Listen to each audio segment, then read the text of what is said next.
Hello good morning and welcome everybody. आज इस video में हमारा टॉपिक है unit number 3.4 the lesson thing before you speak. Warming इस लेसन की warming up activities chit chat की एक्टिविटीज़ से हम स्टार्ट करेंगे।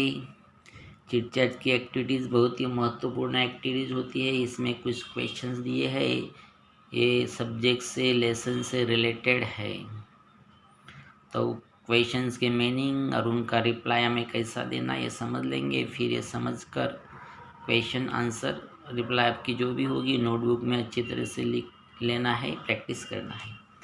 Do you write a diary?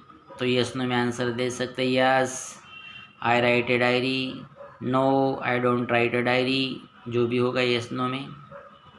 Do you, लेकिन डायरी हमें लिखना चाहिए, यस में आंसर आना चाहिए। डू यू राइट लेटर्स और notes to your friends and relatives? क्या तुम अपने दोस्तों को, अपने रिश्तेदारों को लेटर्स या नोट्स मतलब चिट्ठियाँ लिखते हो? यस आई डू राइट्स, या I write letters and notes to my friends and relatives via mobile, mobile द्वारा।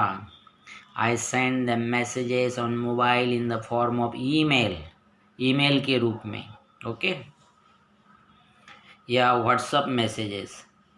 Do you your fight with your friends?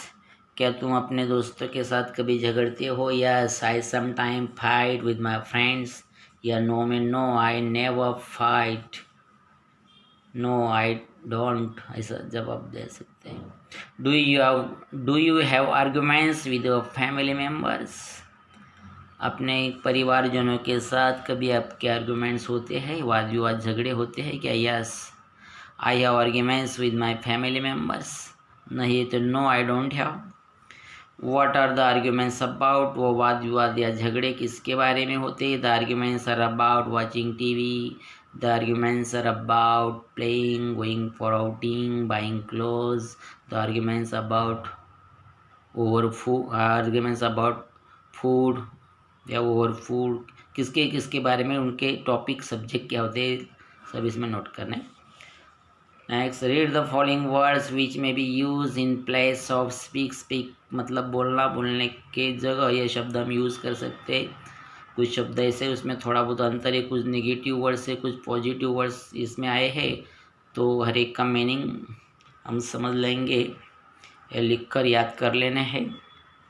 तो स्पीक मतलब बोलना, बोलने की जगह कौन कौन से वर्ड्स, तो अब स्टार्ट करते हैं टॉक से।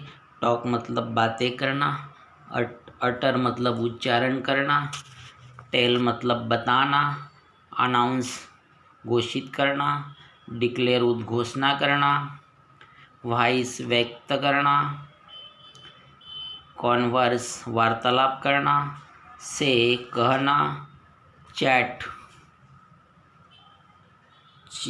गपशप करना, गॉसिप, गॉसिप का मतलब हुआ चुगली करना, लेक्चर, लेक्चर का मतलब हुआ व्याख्यान देना, कम्युनिकेट संपर्क बनाना, एक्सप्लेन स्पष्ट करना, अपहोल्ड समर्थन करना, सपोर्ट प्रोत्साहित करना, प्रेज प्रशंसा करना, रेकमेंड सिफारिश करना, रिक्वेस्ट विनंती करना, अर्ज विवश करना, प्लीड अनुनय करना, इंट्रोड्यूस पहचान करना, मेंशन उल्लेख करना, डिस्कस चर्चा करना, रिमार्क टिप्पणी करना, रिमार्क ऑन किसी के ऊपर टिप्पणी करना, रेब्यूक फटकारना, कमेंट ऑन किसी के ऊपर टीका टिप्पणी करना, के ऊपर टीका टिप्पणी करना, स्कोल्ड डांटना, चाइल्ड डपटना, क्रिटिसाइज आलोचना करना, बैरेज फटकारना, और पुल अप रोकना, रिप्रोच आड़े हाथ लेना, एडमोनिश, एडमोनिश का मतलब है चेतावनी देना, सजेस्ट सूचित करना, इंडिकेट संकेत करना, मीन अभिप्राय होना, डिनोट द्योतक होना, शो दिखाना, रिफ्लेक्ट विचार करना, एक्सप्रेस जाहिर करना, रिवील प्रकट करना. We may use all these words for different situation instead of या in place of speak. तो हमें बोलने का तरीका कैसा होना चाहिए, शब्द का यूज़ हमें कैसा करना चाहिए, तरीका क्या है बोलने का, इसके बारे में एडवर्ब्स दिए, कुछ नेगेटिव कुछ पॉजिटिव. ये ऊपर के सब पॉजिटिव है तो उनका मीनिंग भी समझ लेंगे. एडवर्ब्स है, क्रिया विशेषण है. तो बोलना कैसा, पोलाइटली, नम्रता से. पोलाइटली मतलब क्या, नम्रतापूर्वक. ब्राइटली, उल्लासित होकर. स्वीटली, प्यार से. नाइसली, अच्छे से. लविंगली, प्रेमपूर्वक ढंग से. काइंडली, दयापूर्ण भाव से. कृपा, काइंडली, दयापूर्वक भाव से. एंग्रीली, गुस्से से, नेगेटिव मीनिंग वाला वर्ड है. रूडली, अशिष्टापूर्वक. उदंडता से, रुखाई से. नास्टीली, चिढ़कर, नेगेटिव मीनिंग वाले हैं. क्वाइटली, शांतिपूर्वक, पॉजिटिव. स्लोली, धीरे धीरे, पॉजिटिव. क्विकली, जल्दी से, नेगेटिव मीनिंग कन्वे करता है. Now students, let us study our actual lesson. Think before you speak. इसका मतलब हुआ बोलने के पहले सोचो. We must think before we speak. इस लेसन में, इस प्रस्तुत पाठ में हमें शब्दों का इस्तेमाल कैसे करना है इसके बारे में सिखाया जा रहा है. Because words are very very important. We must use sweet, loving and nice words. हमें शब्द कैसे यूज़ करने हैं, प्यार भरे मिठास वाले शब्दों का हमें यूज़ करना है बोलते समय. Instead of using harsh and bitter words. कठोर और कड़वे वचन हमें बोलने नहीं है. इससे बेहतर है कि हम बोले ही नहीं, ऐसा इस प्रस्तुत पाठ में बताया जा रहा है. Because words are like weapon. वो हथियार का काम करते हैं. Harsh words are dangerous than weapon. Danger से भी वेपन साबित हो, डेंजरस वेपन साबित हो सकते. कैसे कि जो हार्श और बिटर वर्ड्स, गाली गलौज वाले वर्ड्स, ये मन पर चोट करते, हृदय पर चोट करते और कभी हम भूल नहीं सकते हैं. हाँ, हथियार से भी ज़्यादा खतरनाक साबित हो सकते हैं कभी कभी. इसलिए हमें बोलना अच्छी तरह से आना चाहिए. या आता भी है तो अच्छा ही हमें बोलना चाहिए. ये हमारा हमेशा प्रयास रहे. इससे ये हमें बात यहाँ सिखाई जा रही है. तो चलिए स्टार्ट करते हैं. Let's start the lesson. Please be attentive. Man was meant to listen more and talk less. मनुष्य को ऐसा होना चाहिए जो अधिकतर सुने और कम बोले. ऐसा ही होना चाहिए था, लेकिन ऐसा है ही नहीं. That is why as the great British statesman Benjamin Disraeli said, इसलिए ये बड़े ब्रिटिश स्टेटमेंट्स, राजनीतिज्ञ का उदाहरण यह दिया जा रहा है. The name of the statements is Benjamin Disraeli. उन्होंने एक बार कहा, nature has endowed man with 2 ears and 1 mouth. प्रकृति ने इंसान को 2 कान और 1 मुंह दिया है, माउथ दिया है. If man was meant to talk more and listen less, he would have 2 mouths only and only 1 ear. यदि आदमी को ज़्यादा बोलना होता तो हमें 2 माउथ मिलते, 2 मुँह मिलते और 1 ही कान मिलता, लेकिन ऐसा है नहीं. इंडोर्ड विथ मतलब ये फ्रेज है गिफ्टेड विथ. जन्म से ये गिफ्ट होना, इसका मीनिंग है इंडोर्ड विथ, गिफ्टेड विथ. आगे बता रहे हैं, imagine how we would have looked, how strange with two mouths on the two sides and one ear at the centre. कि जरा कल्पना करें, जरा सोचें कि हम कितने विचित्र लगते यदि हमारे एक मुंह के बदली एक माउथ के बदली दो माउथ होते दोनों साइड, और बीच में एक कान होता, तो हम कितना विचित्र लगते। ऐसा उन्होंने कल्पना की है। या next paragraph, and mind you the ears are like फनेल्स।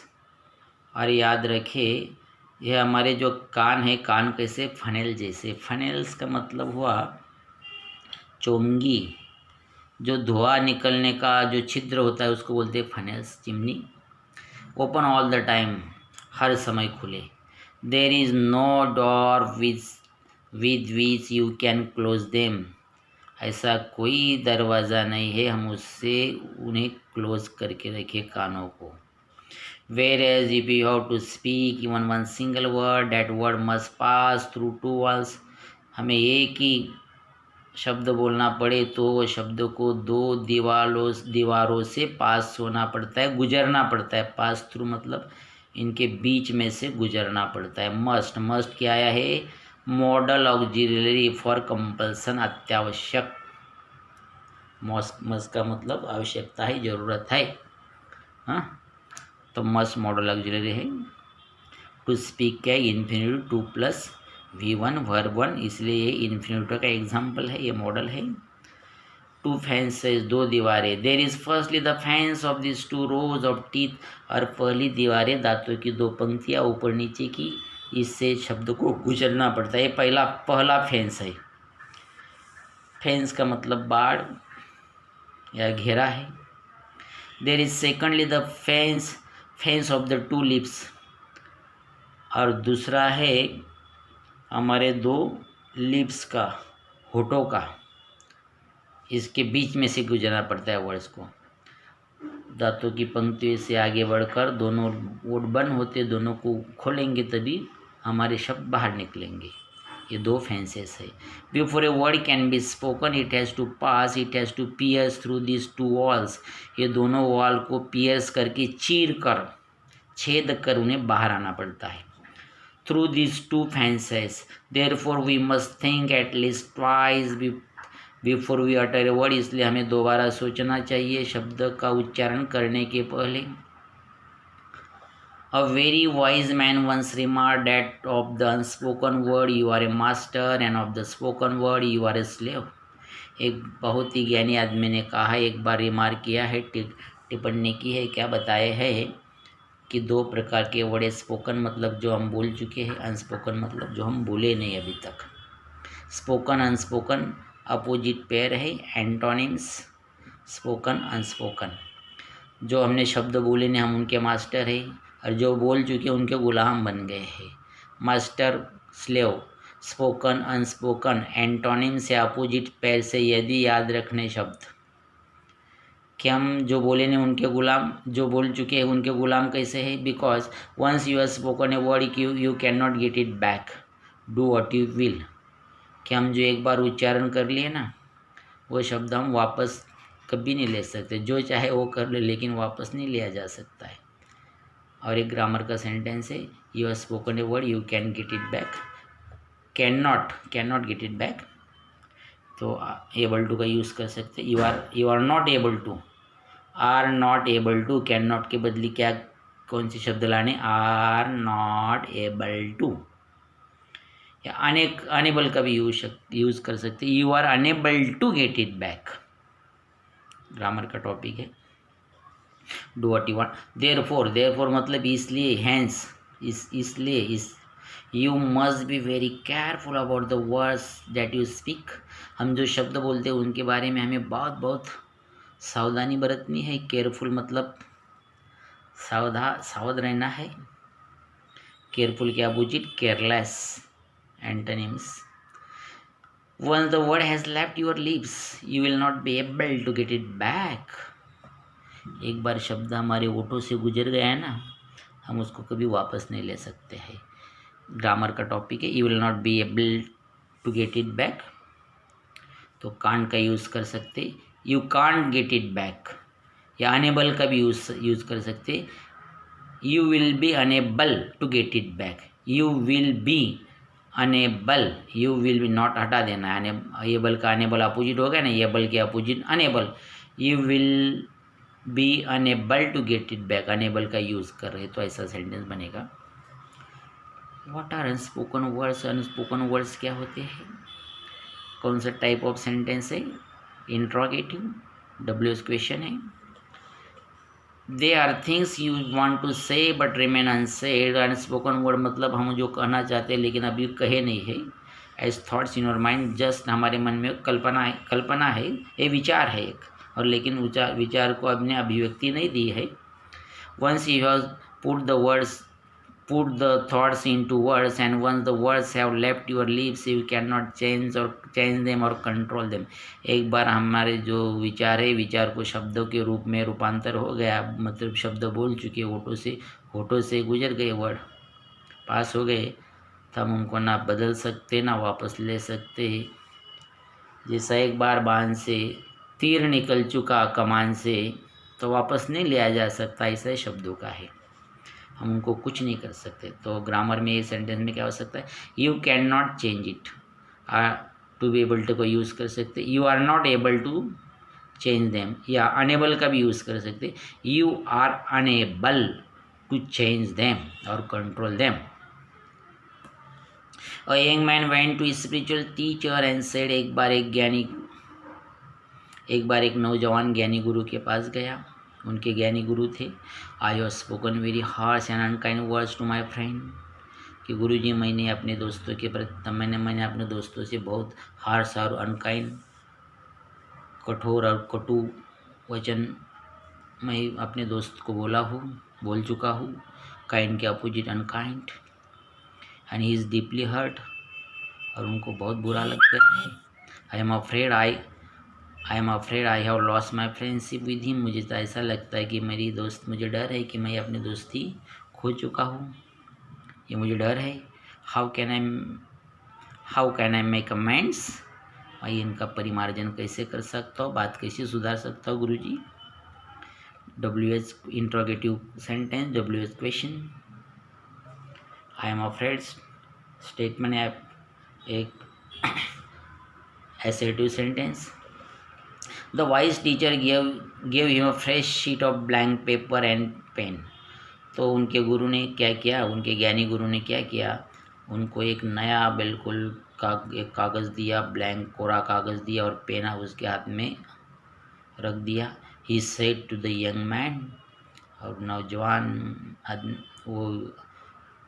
नौजवान आदमी से पूछे, write down on this paper all the harsh things you said to him, और जो कठोर शब्द अपने दोस्त को बोले सब या पेपर पे लिख डालो सब। राइट इम्पेरेटिव सेंटेंस, वर्ब से स्टार्ट हो रहा है, ऑर्डर है, conveying the order. The young man did as he was told, जैसा बताया गया वैसा उस यंग मैन ने किया। And showed the paper to the teacher, अपने गुरुजी को पेपर दिखाया। Next page. Now tear up this sheet of paper into as many small bits as you can, the wise teacher said। Teacher ने बताया कि क्या करना है। अभी इस पेपर है ना, इसको जितने हो सके उतने छोटे छोटे टुकड़े में फाड़ डालो उसको। Soon the single sheet was torn into 100 tiny bits of paper, और तुरंत ही उसने क्या किया, वो पेपर छोटे छोटे टुकड़े में फाड़ डाला। 100 मतलब बहुत कई सारे टुकड़े कर दिए। टाइनी मतलब वेरी स्मॉल, और उसके अपोजिट है एंटोनिम्स है ह्यूज मतलब बहुत ही बड़ा, विशाल। Throw the beads out of the window, और फेंक दो खिड़की के बाहर ये सब टुकड़े। The teacher told him. Throw imperative sentence starting with the verb. That was easily done, आराम से हो गया, सब कर दिया उन्होंने। इट वाज विंडी डे, उस दिन हवा चल रही थी, बहुत विंडी डे था, हवा का दिन था। And the tiny bits were scatter far and wide मतलब दूर दूर तक वो छोटे छोटे टुकड़े, स्कैटर मतलब फैल गए, बिखेर गए। ये as the young man was, जैसे उन्होंने देखा, सब उनके देखते देखते ही सब टुकड़े बिखेर गए हवा में। नाउ, और दूसरी आज्ञा दी गई उनको, now go out into the street, रास्ते पर जाओ, and collect as many bits of the paper as you can, जितने टुकड़े संभव हो उतने टुकड़े कलेक्ट करो, इकट्ठा करो सबको। The teacher order him, teacher ने ऑर्डर दिया। The young man was taken back, he was astonish, he was surprised, उसको बहुत ही आश्चर्य लगा। But that's will be difficult, he stammer, वह हकलाते हुए बोला, भुनभुनाते हुए बोला, किंतु किंतु ये तो बहुत असंभव, ये तो असंभव होगा, मुश्किल होगा। That will be difficult, affirmative का निगेटिव कैसे कर सकते हैं? That will not be easy, difficult मतलब not easy, that will not, दोनों के बीच नॉट और इसके अपोजिट ईजी हो गया negative. Without changing the meaning, it will be difficult Indeed but do give it A try, सचमुच में मुश्किल होगा लेकिन प्रयास तो करो, प्रयास करके देखो। द टीचर सजेस्टेड, उन्होंने सुझाव दिया। The young man went out, बाहर गया। He is return half an hour lecture, आधे घंटे के बाद वापस आया, एग्जॉस्टेड, थका हुआ। He had not been able to get hold of a single torn bit from the paper he had torn up just a while earlier. कुछ ही देर पहले उन्होंने जब ये टुकड़े टुकड़े कहे थे, इसमें से एक सिंगल टुकड़ा भी, छोटा सा टुकड़ा भी उसको मिला नहीं, वो असमर्थ रहा। This is what happens with spoken words, the teacher said to him. गुरुजी उनसे बोले कि हमारे शब्दों के साथ बिना यही होता है। मतलब once you have spoken the words aloud, it is very difficult to take them back, कि हम जो एक बार जोर जोर से शब्द चिल्लाकर बोल चुके होते हैं ना, वो कभी वापस नहीं ले सकते, वापस लेना ले ही नहीं सकते, डिफ़िकल्ट क्या वापस ही नहीं ले सकते। भले सॉरी भी बोल देंगे लेकिन वापस कैसे लेंगे words. Therefore I learn to think before you speak in anger, इसलिए हमें गुस्से में बोलने से पहले 2 बार सोचना चाहिए तब बोलना चाहिए, ऐसा उन्होंने कहने का भाव है। तो गुरुजी ने उनको थियोरेटिकली नहीं समझा, तो प्रैक्टिकल करके, प्रात्यक्षिक करके सिखाया। ऐसा हमें करना है, जो हम शब्द बोलते हैं उसके लिए एक एग्जाम्पल द्वारा उन्होंने सिखाया। और दूसरा हमें बताया जा रहा है सोक्रेटिस के बारे में। ये यूरोप के बहुत बड़े दार्शनिक रह चुके, दार्शनिक थे, बहुत बड़े विचारवंत थे, तत्वज्ञ थे। तो एक बार उनके साथ जो घटना घटी उसके बारे में बताया जा रहा है। Socrates was one of the wisest man among the ancient world, प्राचीन जमाने के बहुत ज्ञानी आदमियों में से एक थे। एंशिएंट मतलब प्राचीन, अपोजिट मॉडर्न, एंटोनिम्स कौन सा वर्ड है? Modern. Many were the youth whose life is influence for the better, और बहुत सारे जो नौजवान हैं उनके वो जीवन अच्छे कर चुके थे, उनका जीवन सुंदर उन्होंने बनाया था, ऐसी उनकी ख्याति थी। अपने वचनों द्वारा, अपनी कृति द्वारा उन्होंने उनका जीवन सुंदर बनाया था। नौजवान अधिक सुंदर बन गया था उनके प्रभाव से, इन्फ्लुएंस्ड प्रभाव। Socrates counsel is disciple to keep their mouth shut and speak only when absolutely necessary. अपने डिसाइपल को, शिष्यों को, डिसाइपल के अपोजिट प्रिसेप्टर, शिष्य गुरु, जैसे स्टूडेंट टीचर भी ले सकते हैं, टीचर भी कर सकते हैं। To keep, 2 + V1 verb 1 infinitive. देर क्या बताते थे कि आप सलाह दिया करते थे कि हमेशा क्या करो, अपना मुंह बंद रखो, speak only when absolutely necessary, जब बहुत ही ज़रूरत है ना तब बोलो, ऐसा सलाह देते थे हमेशा। A wise one, how many we know when is it right to speak, they ask him. वे अपने शिष्य, उनके शिष्य उन्हें पूछते थे, हे ज्ञानी महाराज महोदय, ज्ञानी गुरु, ये बताइए ज्ञानी गुरु जी, हम कब समझे कि ये बोलना हमें उचित है, ये हम कैसा समझे, तो बताए। Open your mouth to speak only after you have ask your self 3 questions. तो बताया करते थे कि अपना मुँह खोलो, उसने से पहले खुद को 3 सवाल पूछे, 3 questions, and receive an affirmative answer to each of the 3 reply, देन उसके बाद बोलो। तो क्या करो, ये 3 सवाल पूछने के बाद हर एक का एफर्मेटिव आंसर मिल गया, हाँ में आंसर मिल गया तो बोलो, नहीं तो मत बोलो। तो सवाल कौन से, व्हाट वर द 3 क्वेश्चंस, कौन से 3 सवाल थे। The first question we must ask ourselves before we speak is it true. बोलने से पहले हमें खुद को सवाल पूछने की आवश्यकता है कि हमें पूछना ही चाहिए। तो कौन सा, इज इट ट्रू, क्या ये उचित है, क्या ये सत्य है, इज इट ट्रू, क्या ये सत्य है। If you are not sure about the veracity of what we are saying, हम जो बोल रहे हैं उसके बारे वो है वेरासिटी के बारे में। वेरासिटी मतलब सच्चाई, ट्रूथफुलनेस, ट्रूथफुलनेस के ऊपर हमें भरोसा नहीं है तो नहीं बोलना है। Is it better not that we do not utter a word, कि इससे बेहतर है कि वो शब्द न बोले, उच्चारण न करें। When we utter words carelessly we our selves become transmitters of untruth, जब हम शब्द लापरवाही से बेफिक्री से उच्चारण करते हैं ना, बोलते, तब क्या होता है, हम शब्द असत्य झूठे शब्द फैलाने में हम मदद करते, ट्रांसमीटर बन जाते, ट्रांसमीटर मशीन बन जाती है, फैलाने वाली मशीन बन जाते हैं।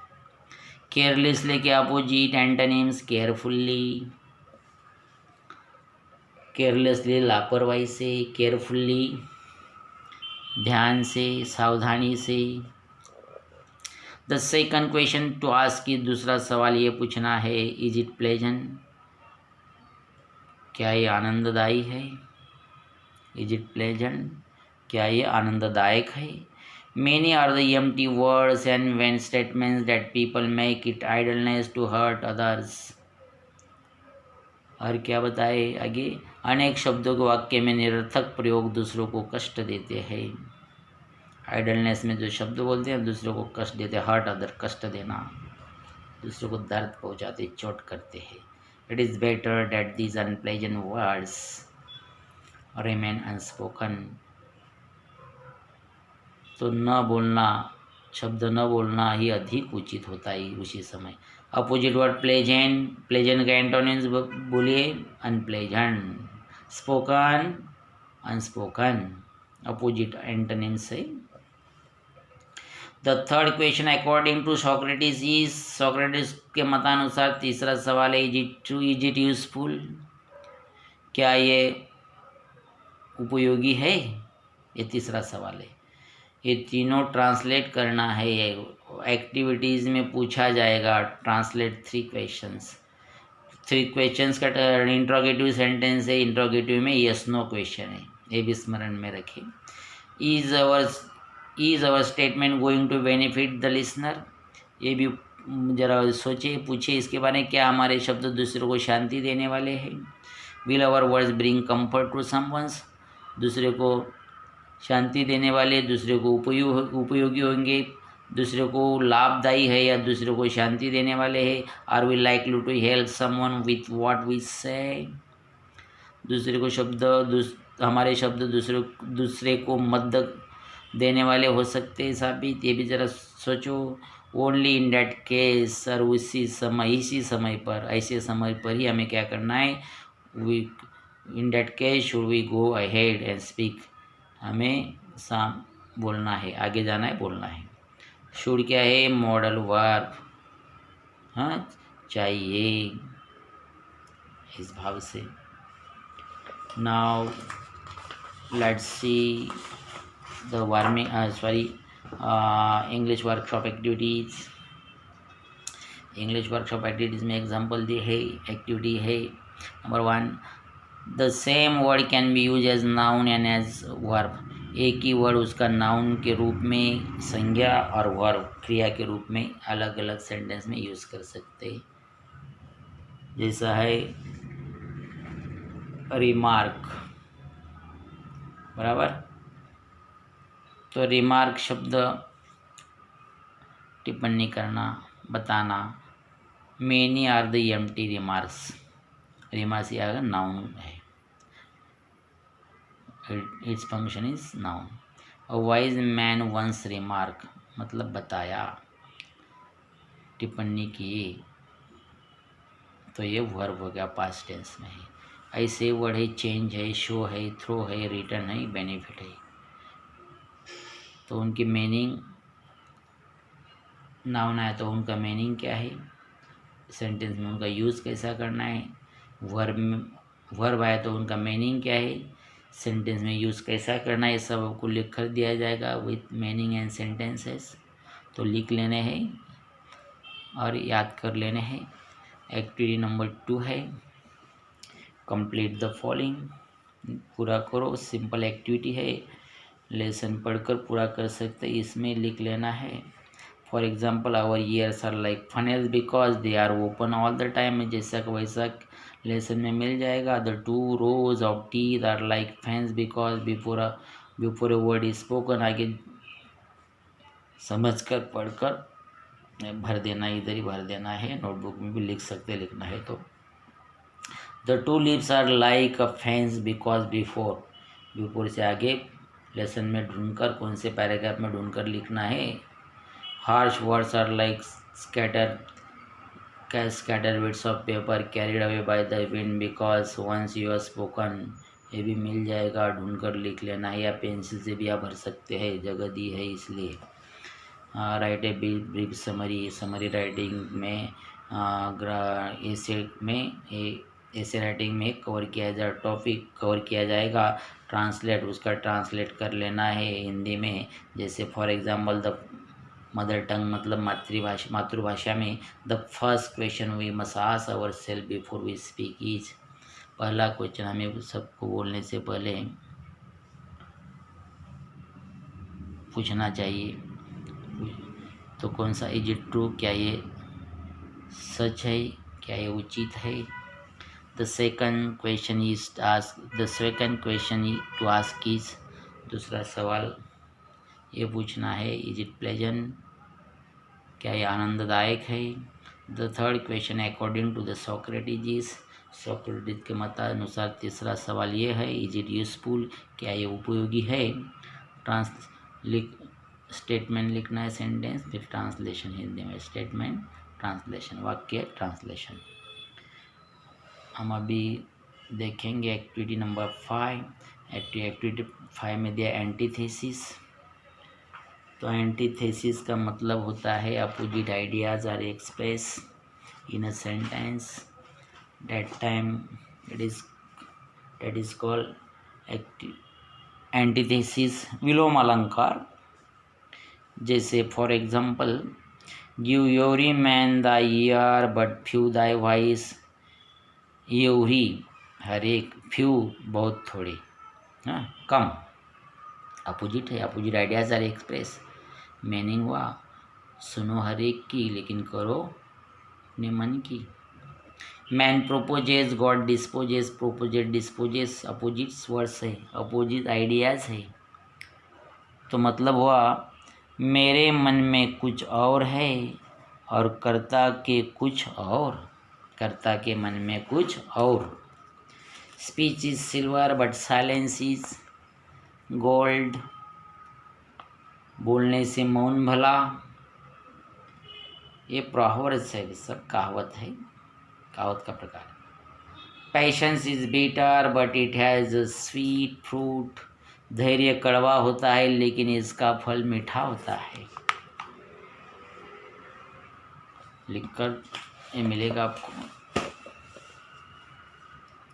Find some examples of antithesis from your mother tongue language first, Hindi में से ऐसे कुछ हिंदी विषय में कुछ ऐसे एंटीथेसिस अलंकार, विलोम अलंकार के कुछ उदाहरण होंगे, तो ढूंढकर 3, 4, 5, 6 लिख लेना है और उसका try to translate it into English, English में ट्रांसलेट करने का प्रयास करना है। Try to translate them into English.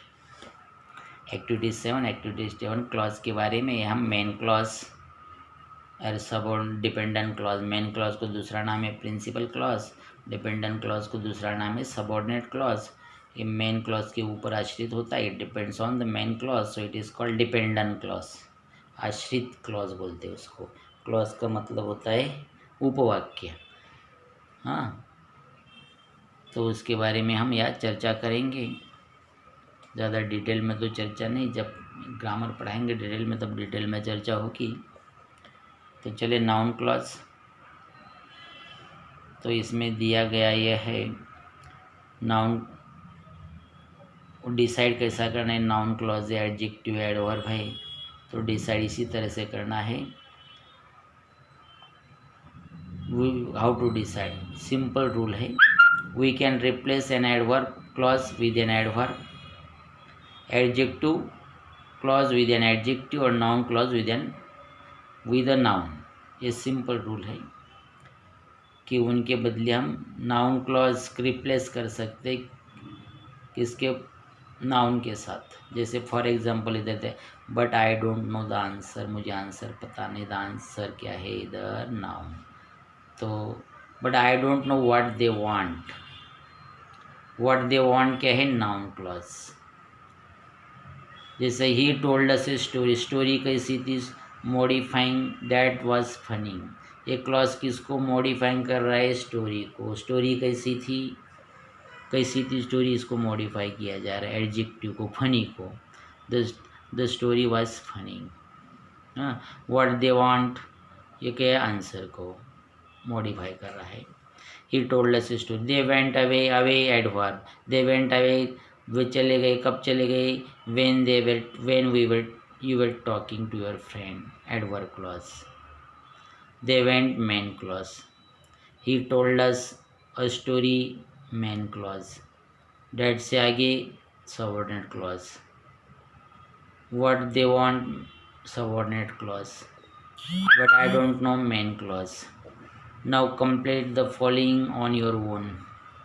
इस तरह से यह बना है क्लॉज, ऐसे हमें क्लॉज आगे बढ़ाने हैं। ये लैंग्वेज स्टडी सेक्शन में सवाल पूछा जाता है, expand the sentence by adding the clause on your own. Sentence expand करो, विस्तार करो, बड़ा करो सेंटेंस क्लॉज ऐड कर कर।